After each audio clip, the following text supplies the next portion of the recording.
Deməli, bura baxın. Rəqib zahvat tutur. Rəqibi zahvatdan qırırsınız, var, dala gələ. Hop, qırdı. Bıraxdı, atırı, attı. Atan kimi əli bıraxmırız. Gördünüz, bu əli saxlayırsınız. Əli saxlayırsınız, bu zahvat attı sinəyə. Sinəyə, o fırlana kimi əli attın sonra tutdum boğazı.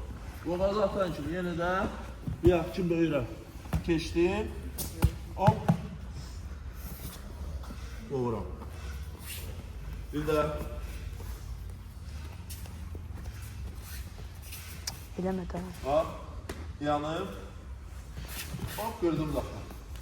Bıraxdım. Attım. Bu əli bıraxmıram. Əli bıraxsam gedəcək tutamayacaq. Bu əli atıram sinəyə dərhal. Atandan sonra bıraxıram. Bu getdi. Hop, bu əli attım boğaza ucu. Gördünüz?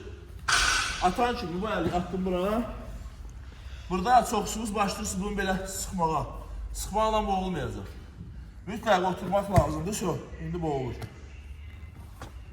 Oturanda bunu aşağı dartın. Əl işlərin, siz belə edirsiniz. Rəqibi gücünüzlə dartı sonra, yox. Sən kes orada. Nə oluyorsun? Baxın. Sinə qol tutub, zahvatı qırdınız. Ola bilər, qıran kimi dərhal girəsiniz.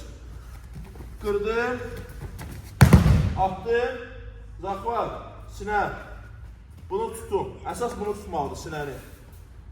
Bunu bıraxıram. Getdi o tərəfə o. Hop, əlimi attım boğaza. Əsas boğazı tutmaq.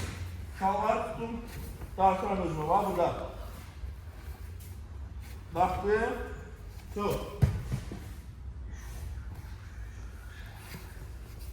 Aydındır. Kim göstərmək istəyir? Bunu ayrı elə. Əlini qaldırmışlar. Stop elə.